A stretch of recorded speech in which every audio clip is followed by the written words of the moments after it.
Alright guys, today we'll check out one of the best Switch Axe builds I had the pleasure of running with. This is a very flashy high burst build with tons of versatility thanks to some of the new moves and combos added in Monster Hunter Wilds. Now what makes Switch Axe so cool is its playstyle that revolves around building up into an amped state and then unleashing that power into devastating explosive attacks, of which the strongest being the full release slash. Not only is this satisfying to look at as it completely wrecks anything it gets in contact with, but it's also very easy to trigger once you fully filled that sword gauge. Plus, the versatile moveset even lets you spam it back to back with minimal downtime with the build we're going with. But we have other similar moves. If you love sinking your proverbial teeth into the target, Zero Sum is as satisfying as it is cinematic. Plus, Switch Axe is one of the few weapons that have both a perfect counter and a perfect parry on its own two separate weapon modes. So here's what we're working with in terms of the build. This is one of the variants I've been running with and the one that I prefer. It seems to pretty much fit everything that I need, and we can go ahead and just copy it down, but I will explain all of the decisions along the way as we go. Starting with the weapon, your best choice is obviously going to be an Artian weapon built for paralysis, as we have quite a bit of a wind up for some of our attacks and we really want to keep the enemy at bay over there, keep it still as we unleash our strongest elemental discharge finishers. Besides that, built towards mainly attack bonus, because attack bonus right now has an edge compared to elemental, and in this case I'm also doing that for reinforcement bonuses. One thing I really want to mention is that the more I played with Switch Axe, the more I realized that you can never have enough sharpness. So in this case I settled on a 2 sharpness boost. I also have 2 levels into handicraft just because you burn through it so quickly with all of your attacks. This plus a level 2 into handicraft from our weapon jewels helps so much with it. Now in terms of the armors, you already know that I really like the Fulgur set, so in this case I'm going with the beta head and arms. Not only do we get 1 maximum might and 2 agitator here, but also the second wind, which gives us an extra stamina bar, so very useful for the maximum might affinity uptime. Besides that, Arc-Veld chest beta for the extra weakness exploit, and then waist and legs Gormagala beta set, both because of Gormagala's tyranny as well as the combo synergy with antivirus, which is going to ensure we get 25% extra affinity whenever we basically go 10 to 20 seconds into the combat, but it's going to have a very good uptime. And of course, Challenger's Charm for 2 more points into Agitator, because we're going to max that out at level 5. And here's what we're working with on the decorations level. On the weapon, you're going to really need Enhancer, preferably with Handicraft level 1 jewel.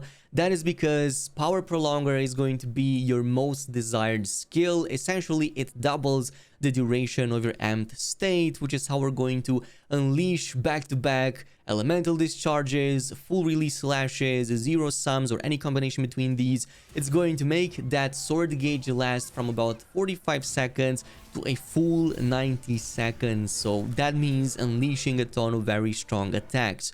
Besides that, like I said before, the more I played with the Switch Axe, the more I realized that we also need rapid morph, so that's why quick switch with another level in handicraft helps a ton over here. Quick switch just makes it quicker to switch from axe to sword mode, which you really need because when the boss is down, you can't really afford to waste time, as many of your attacks have a long wind up, so you want to switch that quicker. But your morph switch attacks now also gain a very respectable boost in damage, and there is one when you transition from axe to sword. We're gonna check that in just a little bit. That actually has a very decent chunk of damage. And besides that, critical boost, just because it's useful on literally every single build out there. I only wished I could build 5 with this one. And with those extra 2 points into handicraft, extra sharpness, which is going to let us stay into the white portion much more. Besides this, you can see that we have 2 more mighty jewels over here, so we can cap out the maximum might. I'm also going with counter jewels times 3, just because countering works so great with this build.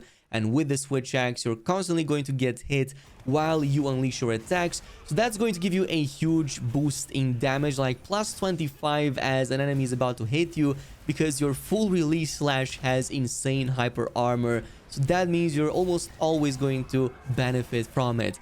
And besides that, a chain jewel for that extra burst, because burst is just free damage, and then a bit of tenderizer so we can increase a bit of our exploit weakness, and finally a couple of sane jewels so we can reach antivirus level 3, which ensures that 25% extra affinity all the time. So in total, if you follow this, it's going to be about 85% affinity and 285 when fully buffed attack power.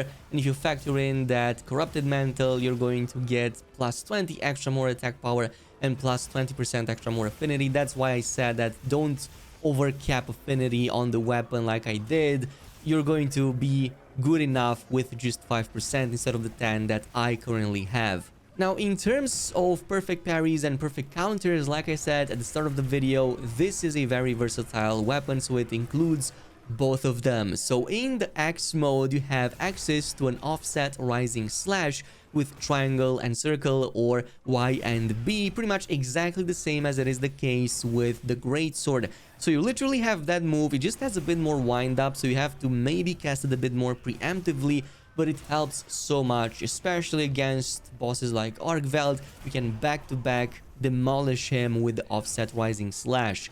But you also have another one, a counter that's really awesome in the sword mode. So in that, if you press right trigger plus Y, or triangle in this case, you can go ahead and perform a counter rising slash. So this also gives you insane hyper armor. Sometimes you may get chip damage if it also, like for example, the boss does ground attacks. So some of those can still hit you, but you're never going to be smacked out of it. And this helps a ton in pretty much every sort of situation, as long as it's not a grab attack. So even shouts, you can actually perfectly counter them, so you can hit the target as it's shouting at you or whatever. In terms of quick combos to learn, here's what I typically use. At the start of the combat, I usually go with circle, circle, triangle, or in this case, 2 wild swings followed by an immediate heavy slam. This is going to put me into the power axe mode, so it charges up that orange bar, which increases my axe damage, and it's also going to make it easier for me to fill the yellow bar there, the switch bar at the top, which means I can more easily get straight into the sword mode much quicker. Another very useful move I like using a ton is the Spiral Burst Slash. It's the third attack in the triangle combo chain in the X mode, or the Y combo chain. Basically, the third attack is going to be the Spiral Burst Slash, which is going to build that yellow gauge very quickly. But there's also morph attacks that can skip straight to it. Another one is that we can use morph attacks between axe to sword and back to build the gauges very quickly. So one I really like, right after Spiral Burst Slash, you can just press right trigger, which is going to immediately morph to sword and perform this double slash move that you can then immediately follow away with a circle input, which is now going to do a sword triple slash. And at the end of that triple slash, you can then perform another triangle in this case, which is going to more quickly perform the attack animation, so you can resume back to triple slashes. So circle, circle, triangle, and then circle, circle, triangle again. That's going to be your main way to use it via the sword mode. Which brings us to our final combo, and personally my favorite, the full release spam combo. In this case, you're going to want to have that yellow bar over there filled at least like 3/4 way up, and also make sure that you're in an empty state so the full red gauge is also active. And from here we can just press the full release, so basically right trigger as well as triangle and circle at the same time. Just press them quickly and then hold down right trigger, as that's going to charge it up even more. This is going to be your best bet when the enemy is on the ground, as you're going to unleash a huge amount of damage. So just hold it off for as long as possible, and then when your character unleashes it, you're going to do all of that insane elemental damage. But during the second portion of the animation spin, you're going to have hyper armor. So don't worry about it, you're going to smash through any incoming attack, and because you smash through it, you're also going to get the counter attack bonuses, so you're going to further amp up the damage even more on the full release slash.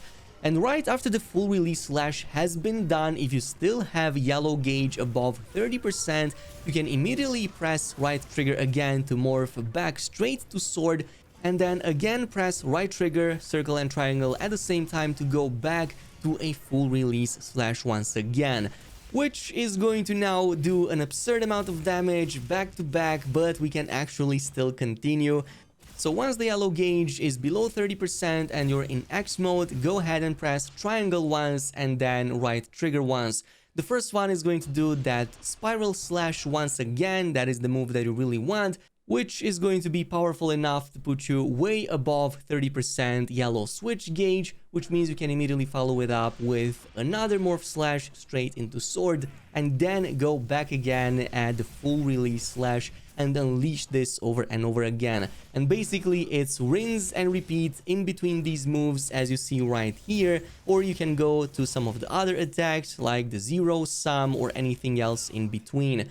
You can also kind of maximize the damage even more by combining both elemental discharge finisher and the full release slash. So when your gauge is full and the boss is on the ground, you're going to need quite a bit of time for this. You can go ahead and press triangle and circle at the same time, and once the sword is inside the enemy's body, repeatedly press triangle to charge up that damage even more, and then follow up the elemental discharge finisher explosion. And the moment that animation is done, press and hold down right trigger once again to enter the full release slash immediately after, which you can then fully charge up once again to unleash all that damage blast straight to the target. However, for this last one, you're going to need quite a bit of time, so make sure that it's started right at the moment your enemy is either shocked or paralyzed, because even a full duration of that can actually take quite a lot for this combo to be set up. Or follow up with zero sum. I really like this, especially if targets are trying to flee away or jump too much and I don't have any flash pods. You just lodge into their body and equally press triangle repeatedly up until you charge up the damage and cause a massive explosion, depending for how long you've done that. But be careful, because the longer you charge up that zero sum explosion, the further away you're going to be thrown, which is going to be very difficult if you're very reliant on positioning or staying close to the target. Do this and you're going to be absolutely golden. Now, in terms of the downsides, obviously there are some for the switch axe. One of them is that many of these attacks have a very limited range, so you have to be rather close to the target's body to pull this off, especially since a lot of them can throw you back a little bit, like that zero sum we talked about. Also, it may not always be very easy to switch to the other weapon modes to perform either a rising slash counter or some other kind of counter in between these two, depending which ones they are. You definitely can't pull them off in quick succession, even with a rapid mode. It will take maybe a split second over there before you switch to the other weapon and can perform that move, which means it may feel a bit convoluted, but once you do get the gist of it, the dance over there is really nice, and once you get the synergies of them, you're going to just blast through the enemies. Your best bet is to just keep them on the ground for as long as possible, and once you unleash your full release slashes, they will permanently get stuck over there with very few ways to escape, basically because you're going to smash them to bits every single second. And that pretty much concludes today's video with the switch axe. Let me know down below in the comments if any of you are playing with it, or if there's any other weapon you want to see a build for on the channel. Thanks so much for watching, and I'll see you in the next video.